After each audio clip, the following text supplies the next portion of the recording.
Vamos recomeçar, primando pela pontualidade, né? As portas foram fechadas no horário, como diz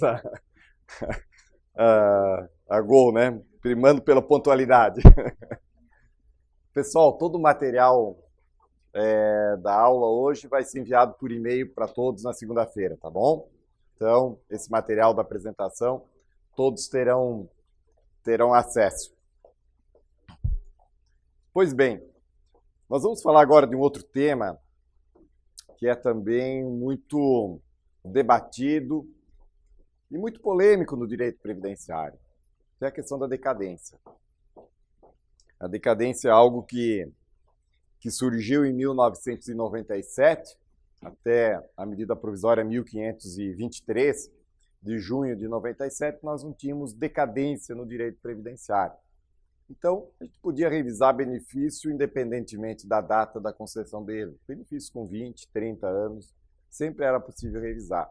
O que nós tínhamos era apenas prescrição em relação às parcelas não reclamadas nos últimos 5 anos do ajuizamento da ação. Mas decadência não. E aí surge, em 97, então, a criação de um prazo de decadência. Inicialmente fixado em 10 anos, depois reduzido para 5 e depois voltou a ser 10, e é o prazo que vigora hoje, 10 anos como prazo de decadência. Muito bem. E aí surgiram vários questionamentos. Um primeiro deles era no sentido, mas a decadência poderá atingir benefícios já concedidos antes da criação do prazo? Isso se debateu muito, nós tínhamos precedentes no sentido de que não atingiria benefícios concedidos antes de 97, somente os depois. Foi daqui, foi dali, se seria constitucional ou não ter um prazo de decadência, se isso não violaria uma norma constitucional, essa criação de prazo, muitas defesas no sentido da inconstitucionalidade. Chegou o Supremo. Ao chegar o Supremo disse, não, a questão da criação de um prazo de decadência, ele é razoável e é constitucional por conta disso, porque não se pode ter um direito que não tem um prazo para sua revisão. Então, não há inconstitucionalidade na criação desse prazo. Então, o primeiro ponto que o Supremo definiu que decadência não há inconstitucionalidade na existência do seu prazo. Aí o outro aspecto, se haveria direito adquirido ou a não atingimento do prazo para benefícios concedidos antes de 1997. E o Supremo também nesse ponto disse não. Todos os benefícios estão sujeitos, independentemente da data de concessão ou não. Então, mesmo os concedidos antes da criação do prazo de decadência, também estão sujeitos.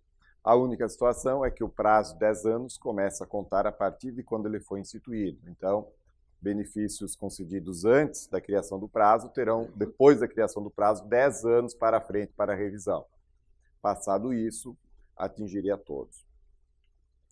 Muito bem, o Supremo se limitou, naquele julgamento, a definir essas duas questões, a constitucionalidade e se atingir benefícios concedidos antes da criação do prazo.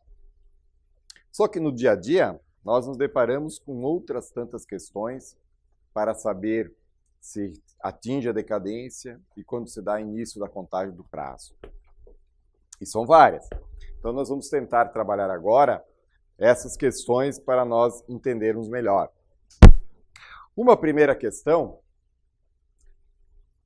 e que eu coloco que ainda não está, vamos dizer assim, totalmente sedimentada, é o que acontece com uma forma bastante corriqueira.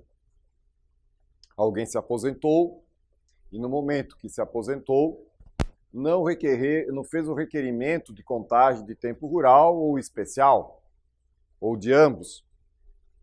Passados 10 anos, ele se depara com a defasagem do valor do seu benefício, procura um advogado para tentar melhorar o valor da sua aposentadoria, e aí descobre pelo advogado que poderia ter incluído no seu benefício um tempo rural, que trabalhou com os pais, um período que trabalhou em tempo especial, prejudicial à saúde e integridade física, mas quando isso acontece, já passaram-se mais de 10 anos do início do benefício. Vocês, de vez em quando, tem essa situação? Não? Tem, né? Então, o que a gente depara? Porque no primeiro momento a pessoa se aposenta, fica feliz, normalmente continua trabalhando, o benefício, fora não seja tudo aquilo, mas complementando com o trabalho, a pessoa vai levando. Mais à frente que bate o desespero quando só tem aquele rendimento. Então, vamos ver como nós podemos tratar essa questão. Aqui, seu Pedro dos Anjos ajuizou a ação contra o INSS em julho de 2014, objetivando a revisão de sua aposentadoria por tempo de contribuição, concedida ainda de forma proporcional. Né? Por que proporcional? Pegou aquele caso de quem já era segurado antes de 98, que tinha a possibilidade da aposentadoria proporcional e integral. E a emenda 20 criou uma regra de transição, permitindo que, pagando determinado pedágio, no caso 40%, poderia se aposentar ainda de forma proporcional, acima dos 30 e antes dos 35. Mas se aposentou em 2013, não teve então a média dos 100% e ainda teve a perda do fator previdenciário. O que está pretendendo o seu Pedro? O reconhecimento do tempo trabalhado no meio rural e em condições especiais também. Para duas coisas, então. Aumentar o coeficiente de cálculo do benefício, pretendendo chegar aos 100%, e também para reduzir a perda do fator previdenciário, tentando, como não teria como afastar definitivamente o fator, pelo menos reduzir o impacto dele no valor do benefício. Aí surgiu a questão, e a questão da decadência. Será que ao ajuizar essa ação, o juiz poderia julgar liminarmente pela decadência e já extinguir de cara o processo? Tem juízes que julgam. Poderia processar e verificar se houve ou não um processo na via administrativa com requerimento ou indeferimento? Porque aqui tem uma questão também muito importante. Se houve o requerimento e o indeferimento, ou se sequer houve o pedido do reconhecimento do tempo rural e especial. São duas questões importantes. Bom, então isso tem que ter de forma também clara. Então, uma primeira solução é, existindo ou não requerimento administrativo do reconhecimento do tempo trabalhado, estaria operada a decadência, já que o benefício foi concedido posteriormente à instituição do prazo e já se passaram mais de 10 anos, foi 2013, ajuizando em 2014, mais de 10 anos, decaiu, não caberia mais nada, mesmo tendo ou não tendo requerimento. Nessa solução, eu encontrei no Supremo Tribunal Federal um julgamento de um agravo em um recurso extraordinário que foi tratado de forma muito en passant, mas, em princípio, disse que, uma vez fixada a tese da decadência, atingiria toda e qualquer revisão. E, nesse agravo, se questionou o fato de não ter havido a prévio requerimento administrativo. Isso foi publicado em janeiro de 2015. Só que, posteriormente a isso, em casos em que não houve o requerimento na via administrativa, e nós tivemos, em junho de 2015, publicada, então, 5 meses depois, a súmula 81 da TNU, embasada em jurisprudência do próprio STJ, que continua ainda hoje a dizer isso, de que quando não há a apreciação do pedido na via administrativa, não há prazo de decadência. Porque o prazo de decadência pressupõe o pedido na via administrativa e o indeferimento. Se não houve pedido e indeferimento daquela parte do período trabalhado rural e especial, não teria decadência. A súmula 81, ela foi, então, abordando da seguinte maneira a questão da decadência, que essa decadência ela não incide em que casos? Primeiro, casos de indeferimento de benefício. Como assim? Alguém foi pedir uma aposentadoria, foi negada. Passados-se 11 anos, ele vai entrar em juízo e diz, olha, eu quero revisar aquele ato que indeferiu a aposentadoria. Mas por que depois de 10 anos? Poderia. Fez um requerimento, foi indeferido. Faz agora um novo requerimento, mas aquela lá seria até mais vantajosa se tivesse deferida. Bom, por que a TNU uniformizou nesse sentido e é também com base na jurisprudência do STJ? Porque a decadência ela deve ser interpretada de forma restritiva, isto é, o que a lei estabelece como decadência não pode se abranger outras hipóteses além do termo da lei. E a lei fala da revisão do ato de concessão. Se ela fala da revisão do ato de concessão, não atingiria o indeferimento de benefício. Então, um primeiro ponto, nessa súmula 81. Se alguém pede um benefício e é negado, não tem ato de concessão para revisar, tem um indeferimento de ato, e contra o indeferimento não atingiria. Também quanto à cessação de benefício. E esse caso que gerou a questão da cessação foi muito interessante lá na TNU, até que fui o relator. O que aconteceu? Era o caso de uma mulher que recebia pensão por morte do marido, falecido nos idos da década de 80. E ela, inadvertidamente, resolveu casar novamente. E aí, arrumou um novo marido, casou, o INSS tomou conhecimento do casamento e cessou a pensão por morte. Passados mais de 20 anos, ela descobre que, na verdade, não era motivo de cessação esse novo casamento dela na época. E quer o restabelecimento daquele benefício cessado devidamente. E aí o INSS vem em defesa e diz, olha, fica aí. Cessou há mais de 10 anos, não foi pedido o restabelecimento, não cabe mais pedir o restabelecimento. Isso foi afastado da decadência por qual motivo? Não está se revisando o ato de concessão, está discutindo se a cessação é devida ou indevida. Então, quanto a isso, não há decadência. Só fazendo um parênteses, antes da Lei 8.213 de 91, o novo casamento era motivo de cessação, mas nós tínhamos súmula de jurisprudência que dizia o seguinte, do antigo Tribunal Federal de Recursos, que é adotado ainda hoje nessa matéria, que se o novo casamento não trouxer melhoria das condições financeiras do cônjuge, então a pensão por morte não pode ser cessada. Depois, em 91, mudou a regra e o novo casamento já não é motivo de cessação. Mas, na época, vigorava a regra da cessação. Mas, mesmo caso do novo casamento, tinha que se investigar se alguém, quando casou, houve melhoria das condições financeiras. Porque se tivesse mantido igual ou piorado, não gerava cessação. Muito bem, então foi a outra situação. E a terceira é essa que nós estamos discutindo aqui no nosso caso. Questões não apreciadas pela administração no ato da concessão, ou seja, o segurado foi lá, pediu a sua aposentadoria, ele não soube que podia pedir tempo rural ou tempo especial, não requereu, passados mais de 10 anos, ele quer agora pedir a revisão.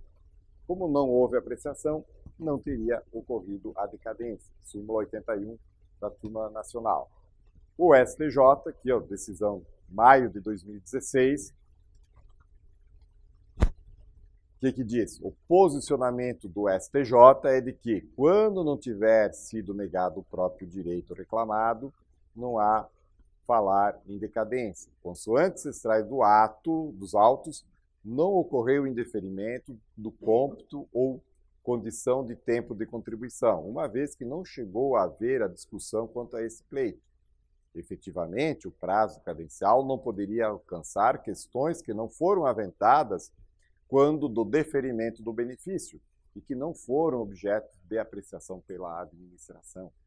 Então, essa é a jurisprudência, o posicionamento dominante é o que é adotado no STJ e na TNU, preservando e resguardando essas situações.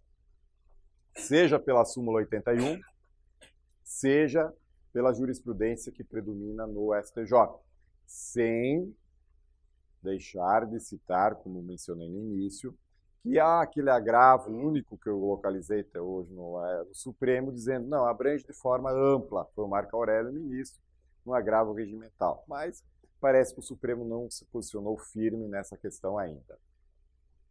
Pois não.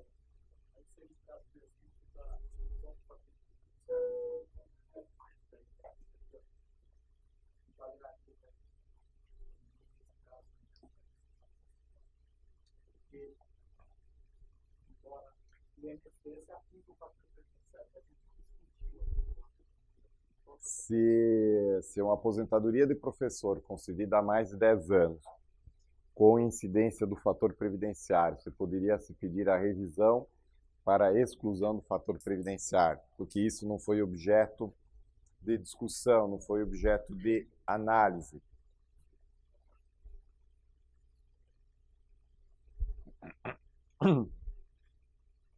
É um tema que ainda, em relação a isso, dessa questão da exclusão do fator, não se tem ainda, não há uma apreciação por parte do STJ se teria decadência ou não.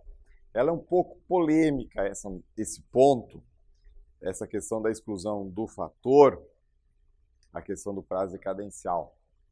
Um pouco polêmica pelo seguinte, porque ela fez parte do cálculo do valor do benefício. Então, de certa forma, houve a análise da concessão e houve na carta de concessão a indicação de que foi aplicado o fator previdenciário. Então não é algo que tenha sido desconhecido, que não houve apreciação. O INSS tinha por premissa aplicar, tinha previsão na própria lei da aplicação e ele aplicou. Então,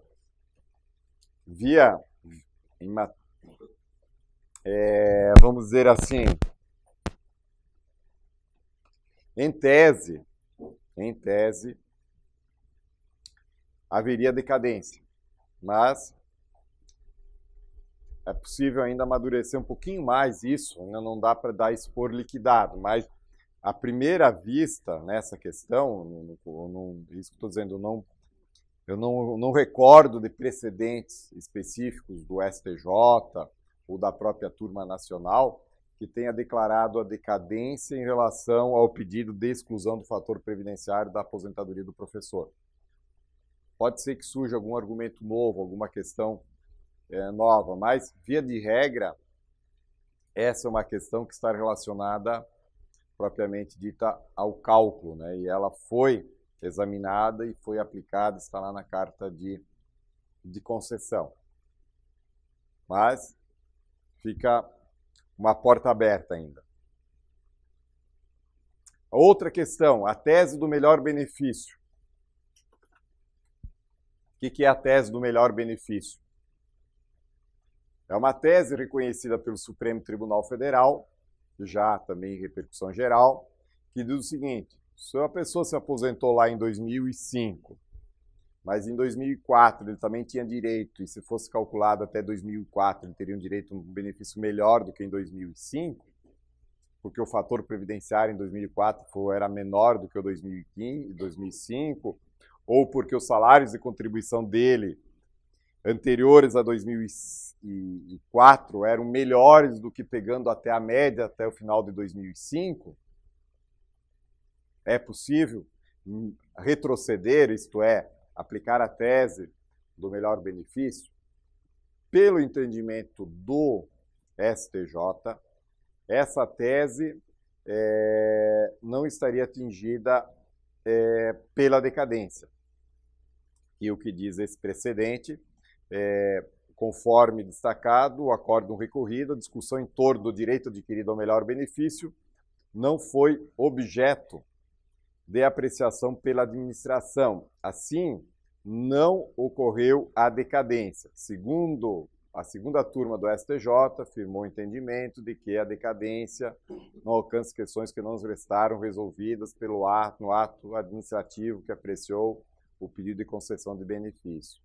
Então, voltando àquela mesmo precedente, junho aqui de 2016, firmando na seguinte situação. Por que que não foi? Porque é a seguinte, ele teria chego lá em 2005 e pediu aposentadoria. O INSS calculou até 2005 e não apreciou se ele tinha direito em 2004. E ele não pediu para o INSS, veja se eu tenho direito em 2004, se vai dar um benefício melhor. Então, de acordo com esse entendimento do STJ, isso não foi objeto de apreciação. Então, se não foi objeto de apreciação na via administrativa, não foi requerido e nem foi apreciado, não teria decadência. Tá? Então, esse é o entendimento nessa tese do melhor benefício. Não, eu volto aqui, não é muito comum ter benefícios numa situação como essa, mas quando é que isso ocorre mais propriamente dito? A pessoa está trabalhando, preencheu os requisitos para aposentadoria. Ela diz assim, não, eu não vou requerer agora e vou esperar mais um ano, 2, para melhorar um pouco o fator previdenciário. Ela estava contribuindo por um valor mais alto. De repente o teto, próximo do teto, sei lá, por R$2.000 ou R$3.000. Aí esse último ano, ou esses últimos 2 anos que ela espera para ver se ela consegue melhorar a idade ou conseguir um outro emprego, ela contribui pelo salário mínimo.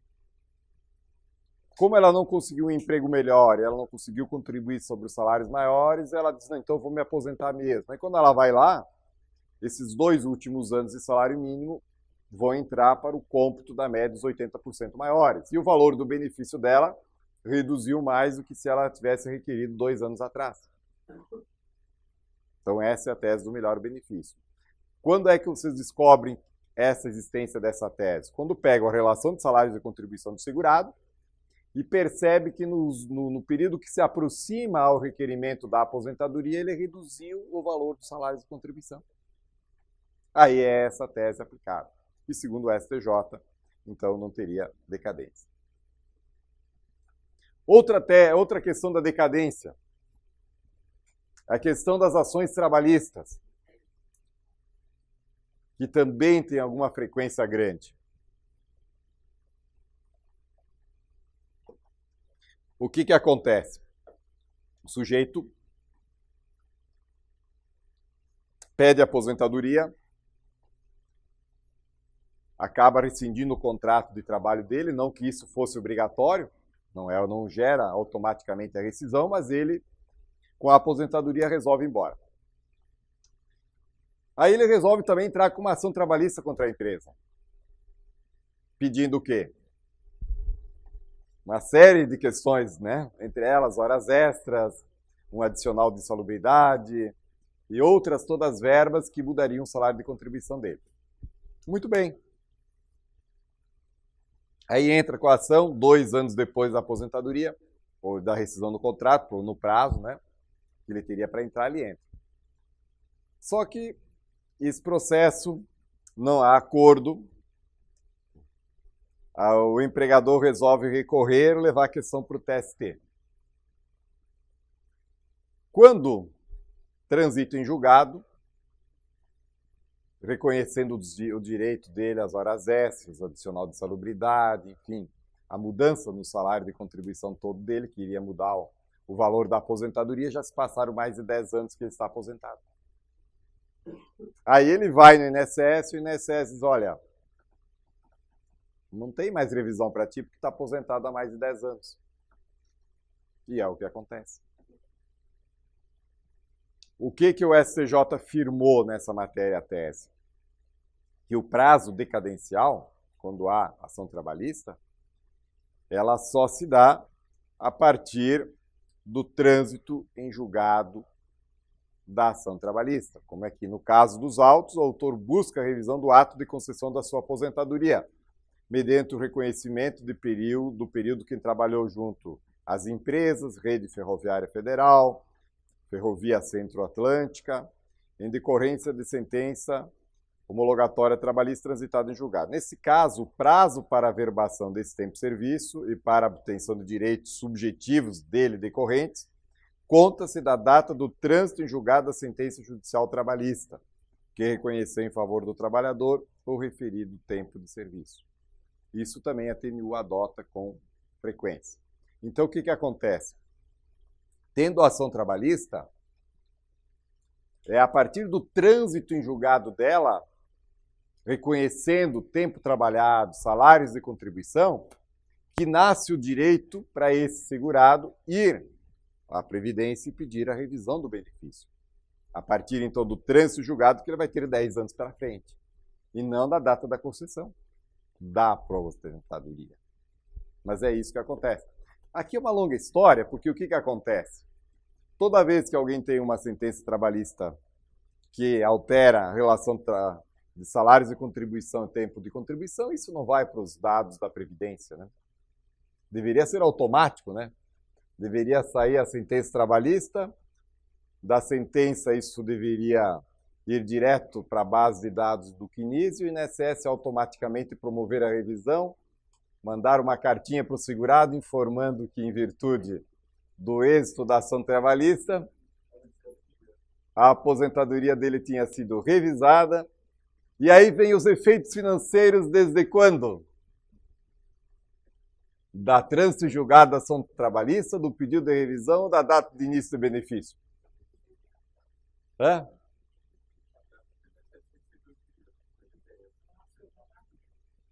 Da data de início do benefício. Isso também está uniformizado pelo STJ. Então, teria os efeitos pretéritos desde a data de início do benefício. Então, vejam bem.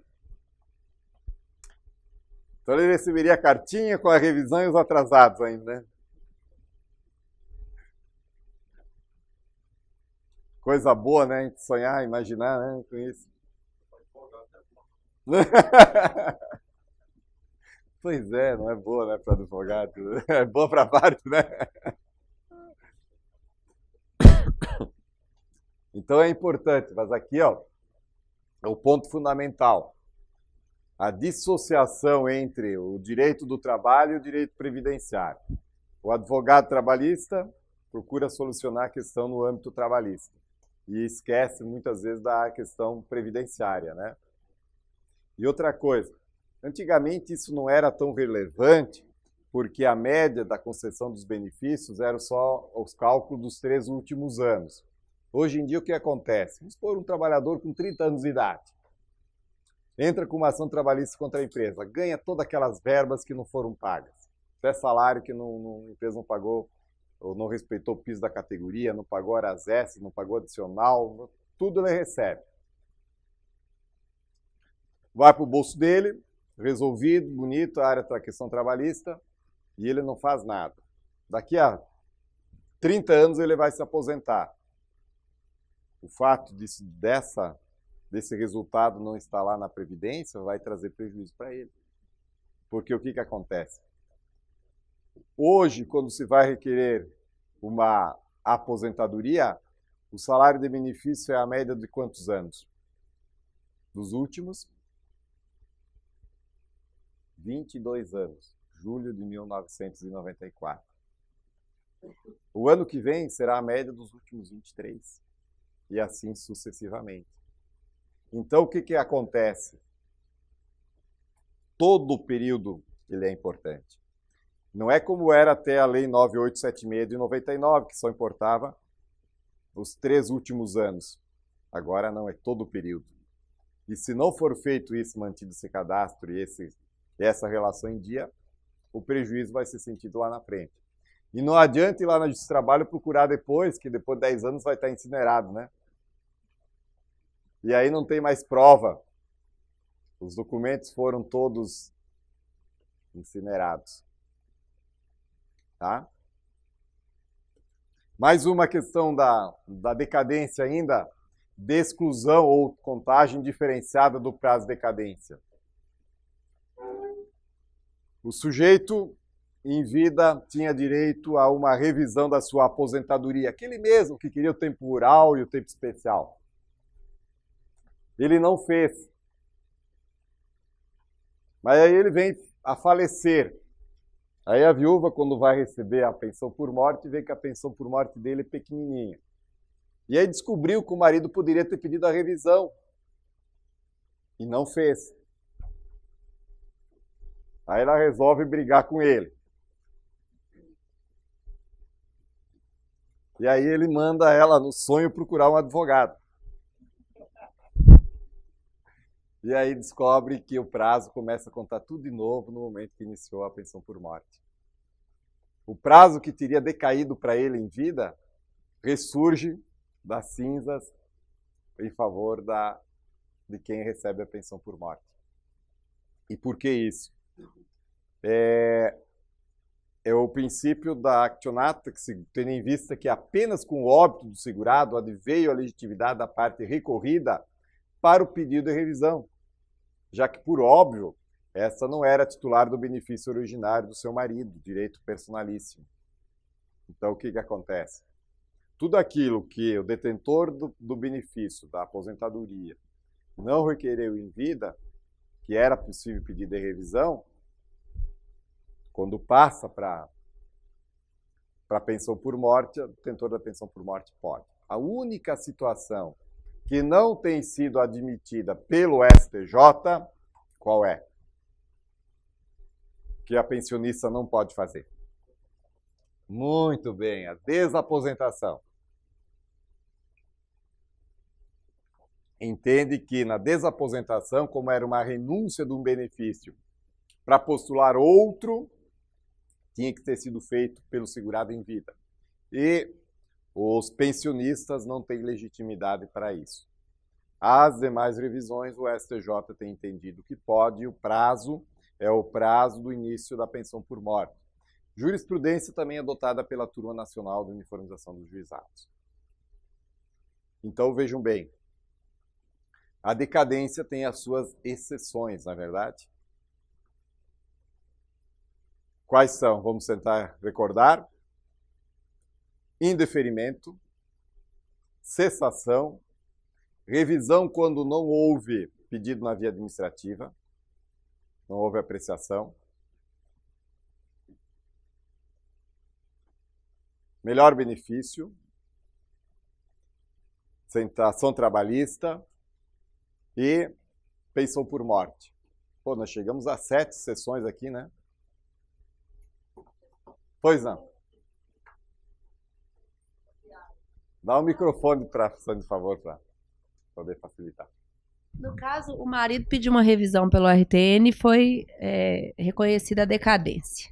Uhum. E aí a viúva, ele falece e ela começa a receber a pensão. Você entende que fez coisa julgada aí?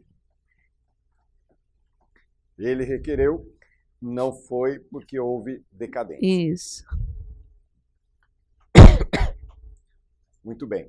Aí ela passa a receber a pensão, se ela poderia buscar. Parece que sim. Ela, é o que é que o direito é dela, e ela quer revisar o benefício originário. O benefício originário era passível de ser IRSM, que é muito comum, né?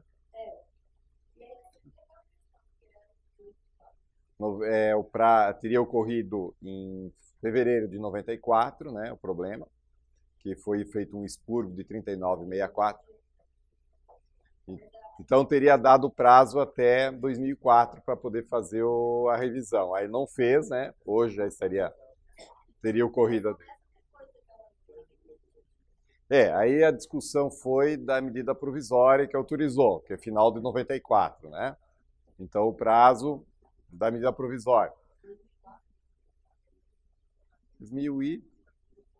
2004, né? Isso. Aí deu essa prorrogada.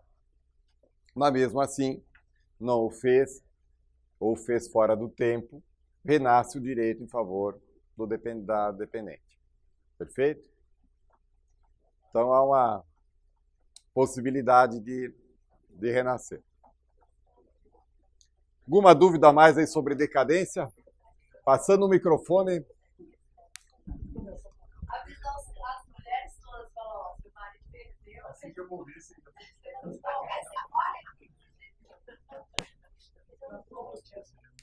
Porque o trânsito em julgado atingiria a parte, ela não era parte, né?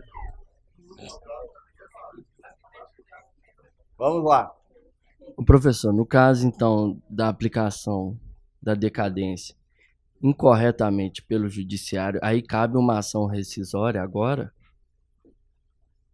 Porque se a matéria não foi apreciada no benefício, é tempo de serviço especial, PPP conseguido depois da aposentadoria, então isso não foi discutido no ato de concessão. E o tribunal optou por aplicar a decadência. Transitou em julgado, agora cabe uma rescisão para aplicação da súmula, a ação rescisória? A questão é o seguinte, a rescisão, aí por parte do segurado, não caberia ele pedir a rescisão, né? Porque aqui houve a questão seguinte, esse entendimento aqui do STJ, que é essa aqui, né, do questão não aventada administrativamente, vamos supor, o segurado entrou e o tribunal entendeu que havia decadência e transitou em julgado. Agora ele entrar com uma rescisória com base nesses precedentes do STJ, entendo que não cabe a rescisória aí. Mas nesse caso não caberia mais a rescisória.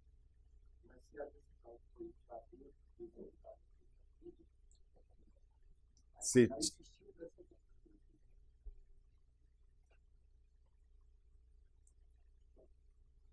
mesmo assim, tinha o precedente e a parte não invocou, não recorreu ela poderia ter entrado com recurso especial na época e ela não entrou. Vamos pensar na seguinte hipótese: ela poderia ter entrado com recurso especial da decisão do tribunal, não entrou, transitou em julgado. E agora ela entrar com uma ação rescisória porque ela não arguiu, não entrou na medida com recurso apropriado, me parece que não caberia. Parece que não seria um cabimento, né? Porque ela tinha oportunidade de entrar com recurso especial e aí ela não entrou, né?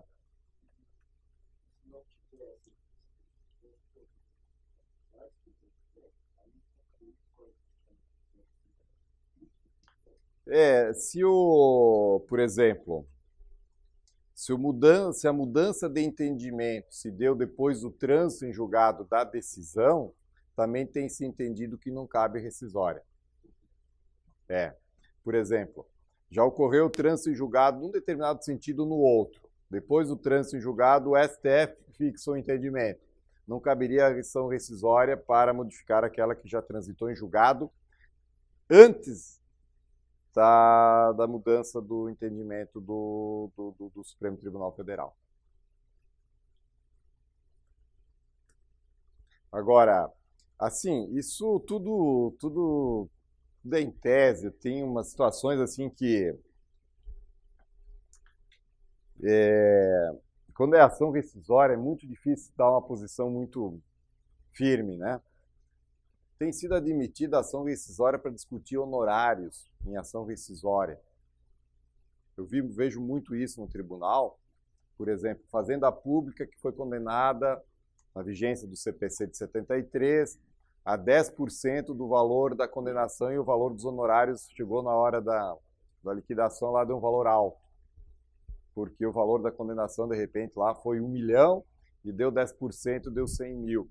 E aí a Fazenda Pública entrar com ação rescisória, dizendo que os honorários foram aviltantes, que deveria, nesse caso, ser aplicado de forma que não fosse no percentual de 10% e com base em precedentes que tem do próprio STJ, que seria o parágrafo 4º do antigo CPC de 73, e que ser cabível a ação rescisória para mudar o valor de honorários advocatícios até. Então, assim, Quando se trata de ação rescisória, é difícil dar uma linha assim muito conclusiva, né? Tem alguns precedentes que a gente pode se situar, como aquela que eu lhe falei há pouco, que se o trânsito em julgado ocorreu e já transitou em julgado, para a questão de segurança das relações jurídicas, já com trânsito em julgado, a mudança posterior do entendimento não ensejaria a revisão, né? Mas sempre acontece uma decisão ou outra fugindo também dessa regra, né? Entendendo por algum outro princípio e tudo mais.